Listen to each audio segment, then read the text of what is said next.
Tebow went 0 for 3 with 2 strikeouts and also grounded into a double play with the bases loaded. Tebow also was hit by a pitch, but was quickly doubled off first base. Max, grade Tim Tebow's performance, please. A+. Oh, it was Max. Tim Tebow doing all that stuff.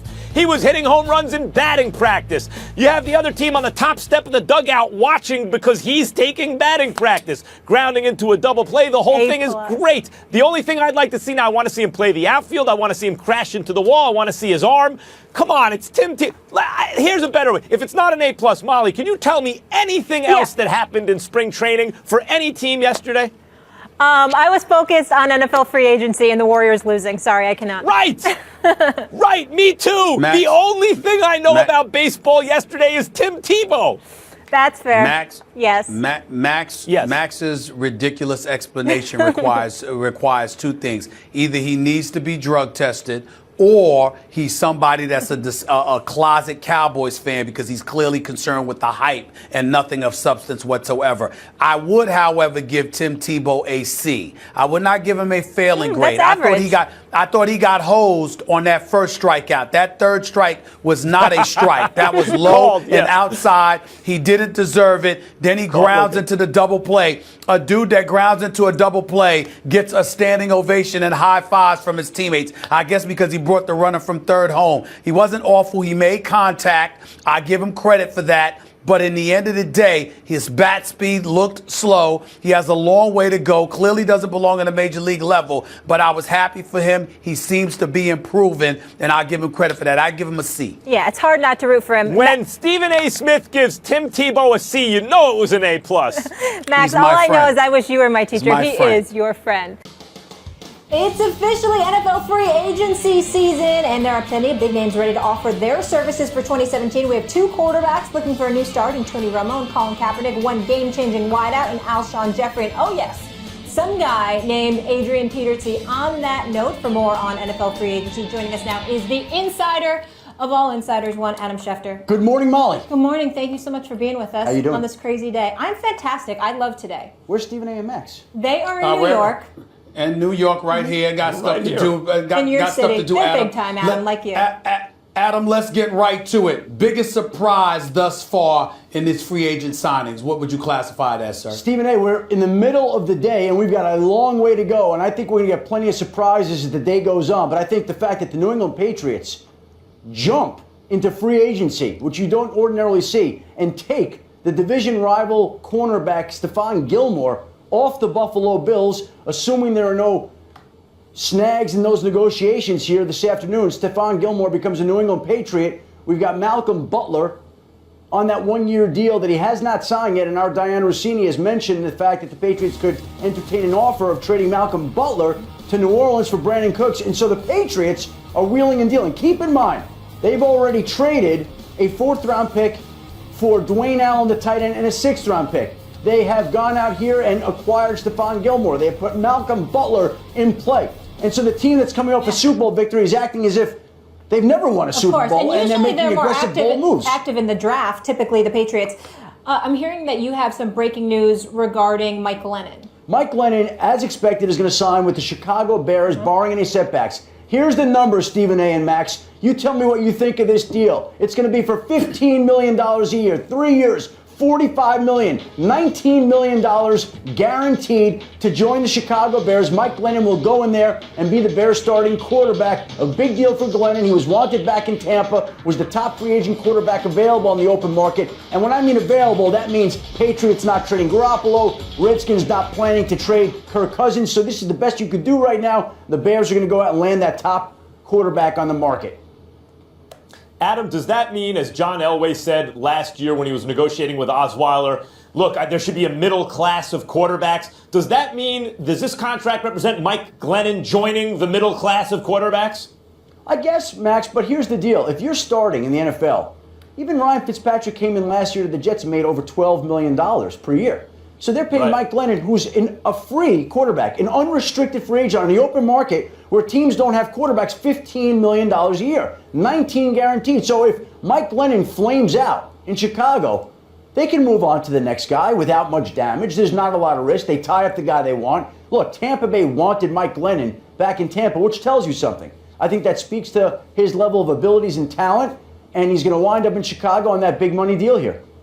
What are you hearing, Adam, the issue is with Tony Romo in terms of trying to make a decision? Is it really about Denver or Houston, and that's up in the air, or is he looking at other possibilities as likely participants? I think he's looking at other possibilities as well. Now, look, I think we all agree Denver and Houston are the two primary landing spots, the two obvious ones.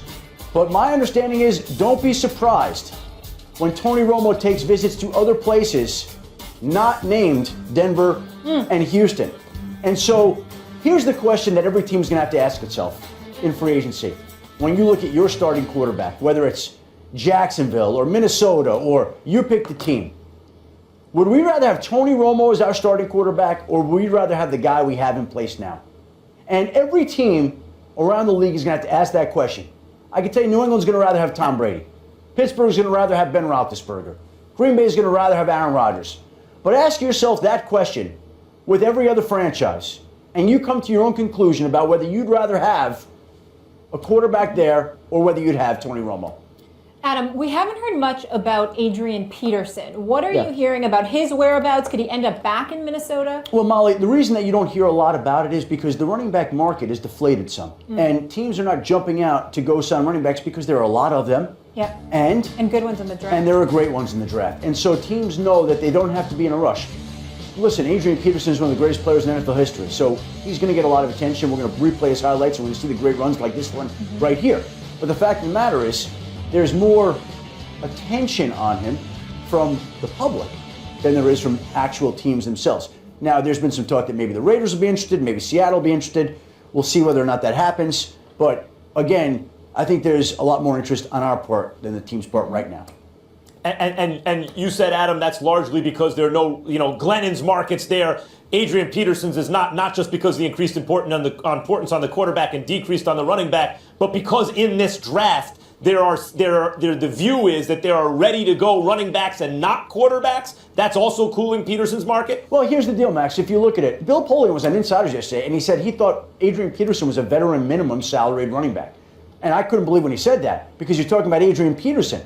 But the fact of the matter is, think about how often teams have paid running backs. Now think about how often teams have paid 32-year-old running backs. Now think about how often teams have paid 32-year-old running backs who averaged 2 yards a carry in their last season and didn't stay healthy. And so, again, we can continue to talk about and speculate on where Adrian Peterson's going to wind up. And he's one of the greatest players in NFL history. But we're talking about Adrian Peterson in 2017, not Adrian Peterson in 2007. Adam, tell me this two-part question. Who is the number one running back on a free agent market? Who's that considered to be in light of what you just pointed out about Adrian Peterson, number one? And number two, what team wants a running back most? Well, I still would want one of these running backs on my team, okay? I think you look at Adrian Peterson, despite the questions, and make him, look, he's Adrian Peterson. Okay, you look at Eddie Lacy. I know that there's been some questions about his conditioning and his weight. I still would want Eddie Lacy on my football team as well. I'm just thinking of the running backs. Latavius Murray is a guy that's going to draw some interest. The Seahawks could use a running back. The Giants could use a running back. The Vikings could use a running back. The Lions could use a running back. But again, also, as we referred to, the draft, it's one of the deepest drafts in years in running backs. And you can go get a running back in the draft, 4 years, $3 million on the total contract, which might be less than you pay one of these guys for this upcoming season. So what would you rather do Adam, if you're a team? Is there on a non-sexy skills position kind of way a guy out there with a really hot market, some tackle or guard or position that we don't normally pay as much attention to that teams are very hot for right now? Well, I'll tell you one that's kind of on the cutting edge right here, Max. Basically, Kevin Zeitler, the Bengals offensive line. The Bengals already have lost Andrew Whitworth to the Los Angeles Rams. They're going to lose Kevin Zeitler too. And the question is, where are they going to lose him to? And the Cleveland Browns are making a real strong push with all the cap room that they have to sign Kevin Zeitler, and the numbers are going to be through the moon on Kevin Zeitler when that deal comes in. And so that, to me, is a guy that people aren't talking about Kevin Zeitler, but he may have one of the richest contracts in this free agent class, a huge deal that's going to be coming down the pike at some point today. And I think Kevin Zeitler is in play in Cleveland amongst other places right now. A lot of teams could Zeitler use gets help on paid, their line. Adrian Peterson doesn't. We'll see. Offensive line, we know how important that We'll is. see. Adam, before we let you go, Darrelle Revis, obviously one of the best of his position in the time, and the back nine of his career now. Is there much interest for him? I'm told that there is interest, but here's the thing. The Jets owe him $6 million for this season, which is offset. So you have to find a team out there that's willing to pay him, let's just say, if we're going to have a standard contract, $7 million for Darrelle Revis to make $1 million this year because the Jets are paying him $6. Yeah. So if they want to pay him $7, Jets pay $6, Team X plays the additional $1 million. Now, it's up to him, and nobody's been better at this, to think creatively outside the box. And I've seen players do this in the past. Andre Johnson last year comes to mind where there was offset. And so what he did was he came up with a basic salary for last year and then included guaranteed money the following year. So if Darrelle Revis is going to think outside the box, which he's been an incredibly shrewd businessman when it comes to NFL business negotiations, what you do is you come up with a 2-year deal, you pay yourself $1 million this year, and then you guarantee whatever you think you're willing to pay for next year. Now, the interest, I'm told, there's some divided opinions, to say the least. And again, that's one of those names that's bigger to us than it is to teams right now. Your gut he'll play next year? Yeah, I think he plays next year. I do think he plays next year. A wealth of knowledge as always. Go check your phones. Thank you so much for all the updates. Follow Adam on Twitter. And of course, make sure to catch him on part of our free agency special. That's starting at 2 p.m. Eastern. You can see it also streaming live on the Watch ESPN.